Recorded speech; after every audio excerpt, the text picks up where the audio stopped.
لبيك اللهم لبيك لبيك لا شريك لك لبيك إن الحمد والنعمة لك والملك. کہ پھر مسجد الحرم کی طرف روانہ ہوں. مسجد الحرم کے کئی گیٹ ہیں، شاید 109 گیٹ ہیں. آپ مجھے پتہ نہیں کس گیٹ سے داخل ہوں گے، لیکن داخل ہونے سے پہلے یہ دیکھ لیں کہ آپ کس گیٹ سے داخل ہو رہے ہیں. ہر گیٹ پر اس کا نام لکھا ہوا ہے، گیٹ کا ساتھ میں اس کا نمبر لکھا ہوا ہے. آپ وہ نمبر چیک کر لیں، کیونکہ جس گیٹ سے آپ داخل ہو رہے ہیں اسی گیٹ سے آپ کو نکلنا ہے. اگر آپ کسی دوسرے گیٹ سے واپس نکلیں گے تو آپ اپنا راستہ بھٹک جائیں گے آپ کی کالونی کا. آپ وہاں پر انجان ہیں، اجنبی ہیں، پہلی بار مکہ گئے ہیں. اس لیے مسجد الحرم میں داخل ہونے سے پہلے گیٹ کا نمبر یا اس کا نام اپنے ذہن میں رکھ لیں. اس کے بعد مسجد الحرم کے گیٹ میں داخل ہوں. سب سے پہلا کام آپ کو یہ کرنا ہے کہ جو تلبیہ آپ اپنے ملک روانگی کے وقت سے پڑھتے آ رہے ہیں، یہاں آپ کو تلبیہ بند کر دینا ہے. مسجد الحرم میں داخل ہوں تو اپنی نگاہوں کو بالکل قدموں میں رکھیں، ایسے ادھر ادھر دیکھتے ہوئے نہ چلیں. اس کی وجہ یہ ہے کہ اللہ تعالیٰ نے اپنے بندوں سے یہ وعدہ کیا ہے کہ کعبۃ اللہ پر پڑھنے والی پہلی نظر میں جو بھی دعا مانگی جائے گی وہ میں قبول کروں گا. جو بھی دعا مانگی جائے گی وہ میں قبول کروں گا. یہ اللہ تعالیٰ کا وعدہ ہے اپنے بندوں سے. اللہ تعالیٰ نے آپ کو ایک بلینک چیک دے دیا ہے، اس چیک میں جو بھی رقم وصول کرو گی وہ پاس ہوگا. جب کعبۃ اللہ میں داخل ہوں اپنے قدموں پہ اپنی نظر رکھیں. جیسے ہی آپ اندر داخل ہوں گے اپنے آپ کو ایک بہت بڑے صحن میں پائیں گے. یہ مسجد کا وہ صحن ہے جہاں صفیں لگتی ہیں اور لوگ نمازیں پڑھتے ہیں. تھوڑا اور آگے جائیں گے آپ تو 3 سیڑھیاں آئیں گی.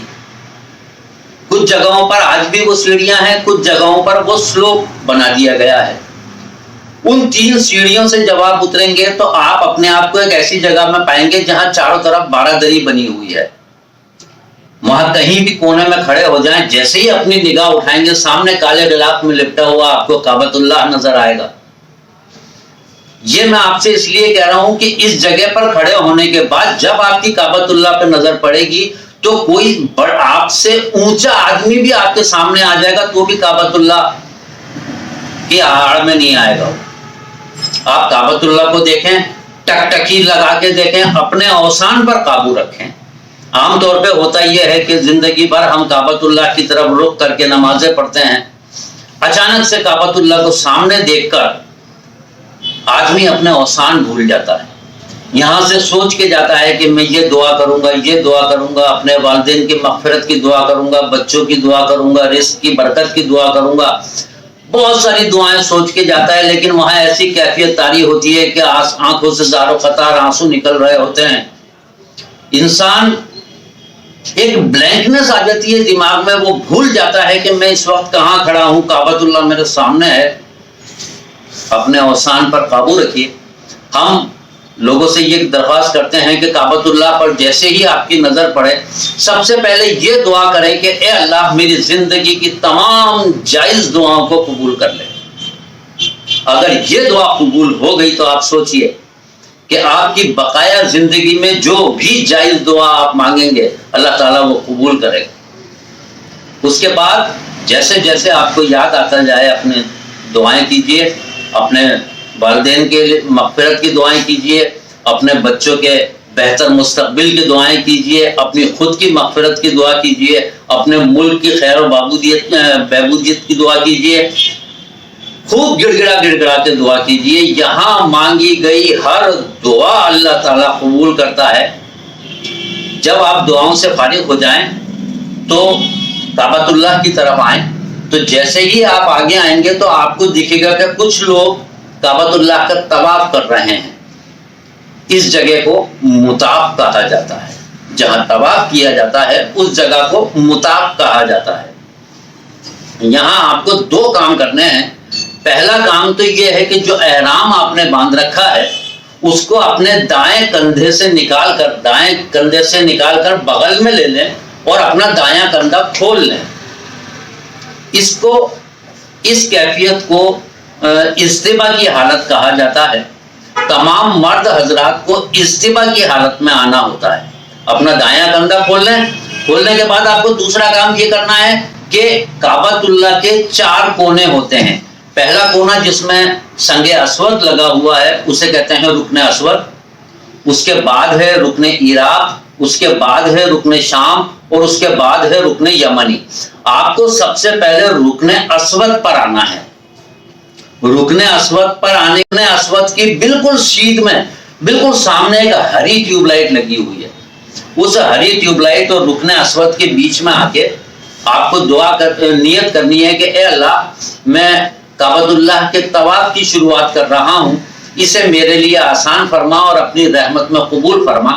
اس کے بعد رکن اسود کی طرف رخ کر کے بسم اللہ اللہ اکبر وللہ الحمد یہ کہتے ہوئے رکن اسود کا بوسہ لینا ہے. جب آپ نے بوسہ لے لیا, اب آپ اپنے طواف کی شروعات کریں گے. طواف ہمیشہ اینٹی کلاک وائز ہوتا ہے. جب آپ طواف کی شروعات کریں گے تو ہر چکر کی مختلف کتابوں میں الگ الگ دعائیں دے رکھی ہیں. عربی میں اگر وہ دعائیں آپ کو یاد ہوں تو بہت اچھی بات ہے, ورنہ رکن اسود سے اور رکن یمنی تک تیسرا کلمہ یعنی سبحان اللہ والحمد للہ ولا الہ الا اللہ واللہ اکبر ولا حول ولا قوت الا باللہ العلی العظیم یہ پڑھنا ہے آپ کو. رکن اسود سے رکن یمنی تک تیسرا کلمہ, اور رکن یمنی سے رکن اسود تک ربنا آتنا فی الدنیا حسنۃ وفی الآخرۃ حسنۃ وقنا عذاب النار وادخلنا الجنۃ مع الابرار یا عزیز یا غفار یا رب العالمین. یہ آپ کو پڑھنا ہے. وقنا عذاب النار تک تو ہم ہر نماز میں پڑھتے ہیں, آپ کو یاد ہوگا. تھوڑا سا اور اس کو آگے بڑھانا ہے کہ وادخلنا الجنۃ مع الابرار, اے اللہ ہمیں جنت میں داخل کر. وقنا عذاب النار ہمیں آگ کے عذاب سے بچا. وادخلنا الجنۃ مع الابرار اور ہمیں جنت میں یہ داخل کر یا عزیز و یا غفار یا رب العالمین. یہ تھوڑا سا آپ کو بڑھانا ہے. یہ آپ کا ایک چکر پورا ہو گیا. ایک چکر پورا ہونے کے بعد واپس رکن اسود پر آئیے, اس کا بوسہ لیجئے بسم اللہ اللہ اکبر وللہ الحمد کہہ کے, اور پھر اپنا دوسرا چکر شروع کیجیے. اس میں یہ بات دھیان رکھنا ہے کہ مرد حضرات شروع کے 3 چکر رمل کریں گے. رمل کیا ہوتا ہے؟ یعنی اپنا داہنا کندھا کھول کر ان کو تیز رفتار سے تھوڑا اکڑ کے چلتے ہوئے اپنے 3 چکر پورے کرنے ہیں. باقی کے جو چکر بچتے ہیں اس میں وہ اپنی نارمل چال سے چل سکتے ہیں, اپنا کندھا کھول کے بھی وہ کر سکتے ہیں اور کندھا ڈھک کے بھی کر سکتے ہیں.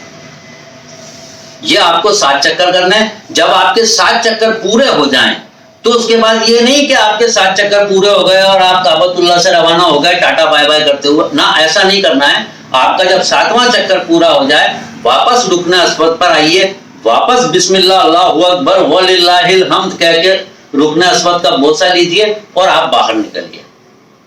اس طواف کے دوران میں آپ کو ایک نظر آیا ہوگا رکن عراق کے پاس میں ایک سونے کا پنجرا رکھا ہوا ہے جس میں ایک پتھر رکھا ہے.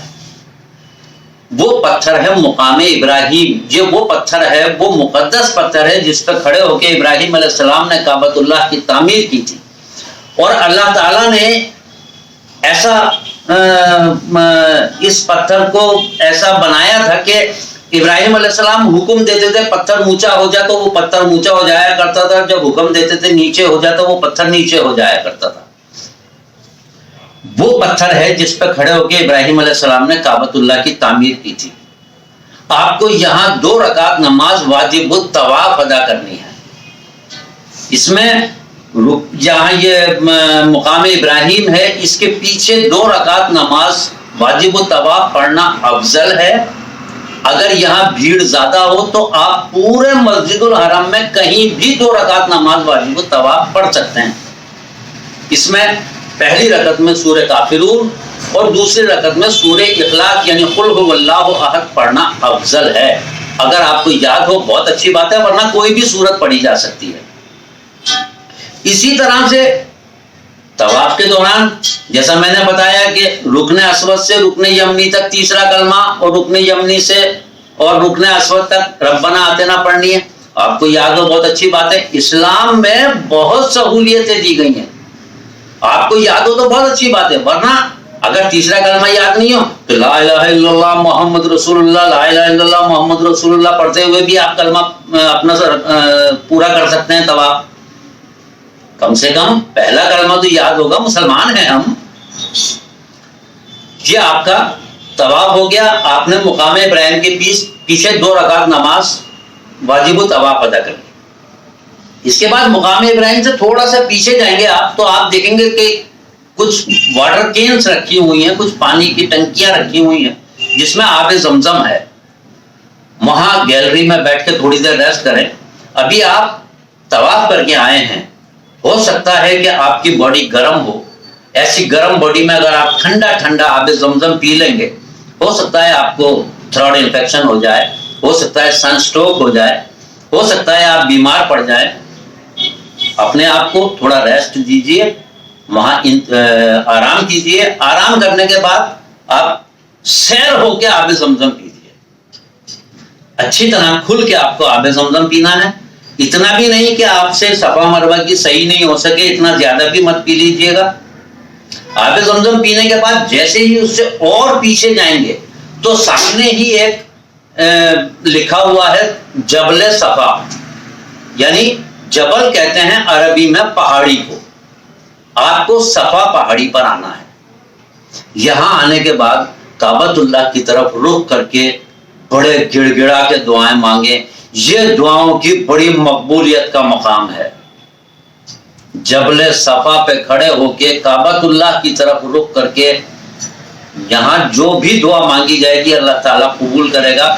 اس نیت کے ساتھ دعا مانگے کہ اے اللہ یہ وہ مقدس مقام ہے جہاں پر میرے نبی کریم صلی اللہ علیہ وسلم نے دعا کی تھی کہ اے اللہ ابو جہل اور عمر بن خطاب ان دونوں میں سے کسی کو مسلمان کر دے، جس کو تو پسند کرے اس کو مسلمان کر دے، تاکہ میری جو یہ اسلام ہے اس کو تھوڑی قوت ملے، تھوڑی طاقت ملے۔ اور یہ دعا 24 گھنٹے کے اندر اندر اللہ نے قبول کی تھی اور حضرت عمر بن خطاب اسلام میں داخل ہوئے تھے۔ یہ وہ مقدس مقام ہے۔ آپ اللہ تعالیٰ سے رسول اکرم صلی اللہ علیہ وسلم کا حوالہ دے کے بھی دعا مانگ سکتے ہیں کہ آپ نے جس طرح سے میرے نبی کریم صلی اللہ علیہ وسلم کی دعا قبول کی تھی اسی طرح میری بھی دعا قبول کر۔ یہاں گڑ گڑا کے دعائیں کیجئے۔ دعائیں کرنے کے بعد اب آپ کو یہاں نیت کرنی ہے کہ اے اللہ میں صفا اور مروہ کے صحیح کی شروعات کر رہا ہوں، اسے میرے لیے آسان فرما اور اپنی رحمت میں قبول فرما۔ صحیح کی شروعات کر رہے ہیں آپ۔ یہاں سے صفا سے مروہ کی دوری قریب 500 میٹر کی ہے۔ اس کے آپ کو 7 چکر لگانے ہیں۔ صفا سے مروہ تک پہلا چکر، مروہ سے صفا تک دوسرا چکر، اسی طرح صفا سے مروہ تیسرا اور مروہ سے صفا چوتھا چکر۔ آپ کو 7 چکر لگانے ہیں۔ ہر چکر کی مختلف کتابوں میں آپ کو الگ الگ دعائیں مل جائیں گی۔ اگر آپ کو یاد ہو تو بہت اچھی بات ہے، ورنہ صفا سے مروہ تک تیسرا کلمہ جو آپ نے طواف کے دوران پڑھا تھا، سبحان اللہ والحمد للہ ولا الہ الا اللہ واللہ اکبر ولا حول ولا قوت الا باللہ العلی العظیم۔ اسی طرح مروہ سے صفا تک چوتھا کلمہ یعنی اشہد ان لا الہ الا اللہ وحدہ لا شریک لہ لہ الملک ولہ الحمد یحیی و یمیت وہو حی لا یموت ابدا ابدا بدع الخیر ذو الجلال والاکرام وہو علی کل شیء قدیر۔ یہ آپ کو دعا کرنی، یہ آپ کو پڑھنا ہے۔ اس میں جب آپ صفا اور مروہ کی صحیح کریں گے تو آپ کو بیچ میں 2 ہری ٹیوب لائٹیں نظر آئیں گی۔ یہ اس مقام کو کہتے ہیں میلین اور افزرین۔ یہ وہ جگہ ہے جہاں بی بی ہاجرہ جب اسماعیل علیہ السلام کے لیے پانی کی تلاش کر رہی تھی تو کبھی تو وہ صفا پہاڑی پر چڑھتی تھی کہ شاید کوئی پانی نظر آ جائے، کہیں چشمہ نظر آ جائے، کبھی وہ مروہ پہاڑی پر چڑھتی تھی کہ شاید وہاں سے نظر آ جائے۔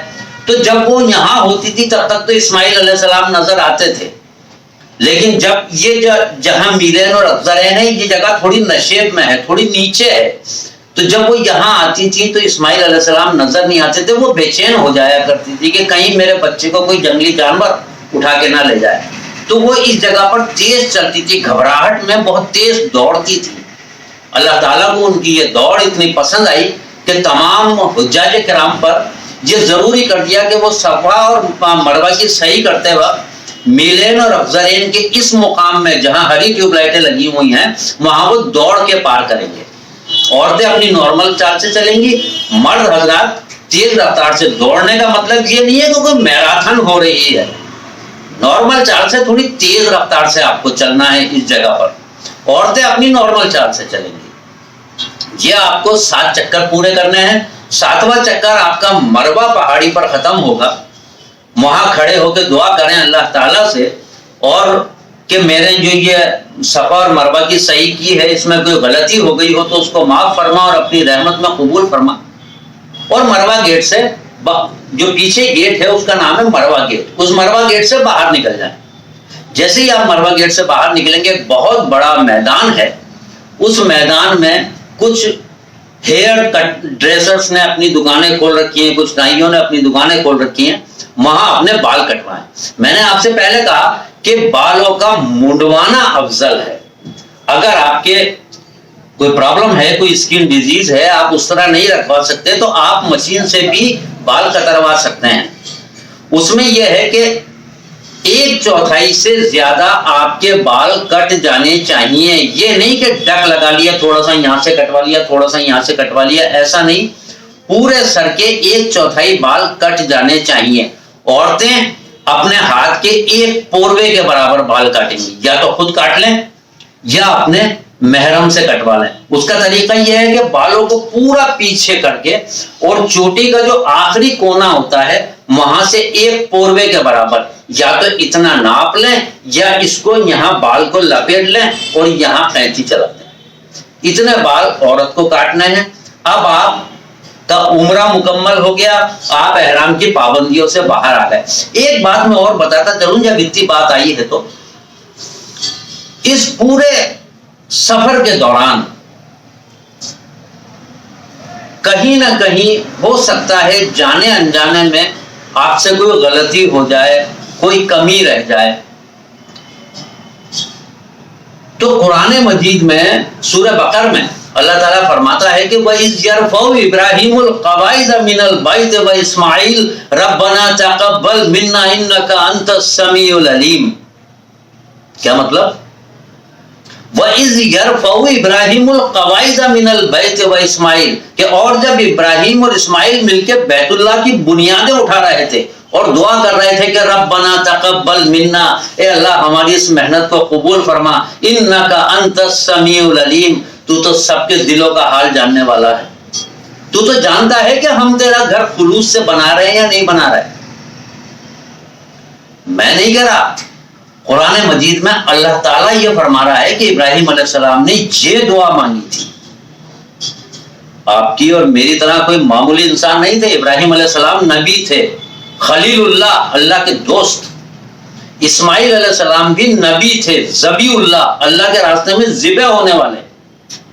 کعبۃ اللہ بھی اپنی مرضی سے نہیں بنا رہے تھے، اللہ کے حکم سے بنا رہے تھے. پھر بھی دعا کر رہے تھے کہ ربنا تقبل منا، اے اللہ ہماری اس محنت کو قبول فرما، انک انت السمیع العلیم، تو تو سب کے دلوں کا حال جاننے والا ہے. اس لیے علماء کہتے ہیں کہ کوئی بھی نیک عمل کرو، نماز پڑھو، روزہ رکھو، زکوٰۃ دو، حج کرو، عمرہ کرو، طواف کرو، سعی کرو، کسی کی خدمت کرو، دعا کرو کہ اللہ قبول فرمائے. کیا پتا آپ کے عمل میں کوئی کمی رہ جائے، کوئی کوتاہی ہو جائے، دماغ میں کوئی گندا خیال آ جائے یا دماغ میں تکبر آ جائے، اللہ تعالیٰ آپ کے عمل کو ٹھکرا دے. وہ تو بادشاہوں کا بادشاہ ہے، احکم الحاکمین ہے. وہ چاہے تو آپ کی بڑی سے بڑی عبادت بھی ٹھکرا دے، نہ چاہے تو آپ کی ٹوٹی پھوٹی دعا بھی قبول کر لے. بہت چھوٹی سی دعا ہے. اکثر مسجدوں میں امام مسجد پڑھتے ہیں ربنا تقبل منا انک انت السمیع العلیم وتب علینا انک انت التواب الرحیم. بہت چھوٹی سی دعا ہے، آپ سب کو یاد ہوگی، آپ کی عورتوں کو یاد نہیں ہوگی، انہیں یاد کرا دیں. اس طرح سے آپ کا عمرہ مکمل ہو گیا. آئندہ انشاءاللہ ہم حج کے 5 دنوں کے بارے میں بات کریں گے. ربنا تقبل منا انک انت السمیع العلیم وتب علینا انک انت التواب الرحیم. وآخر الدعوانا ان الحمد للہ رب العالمین.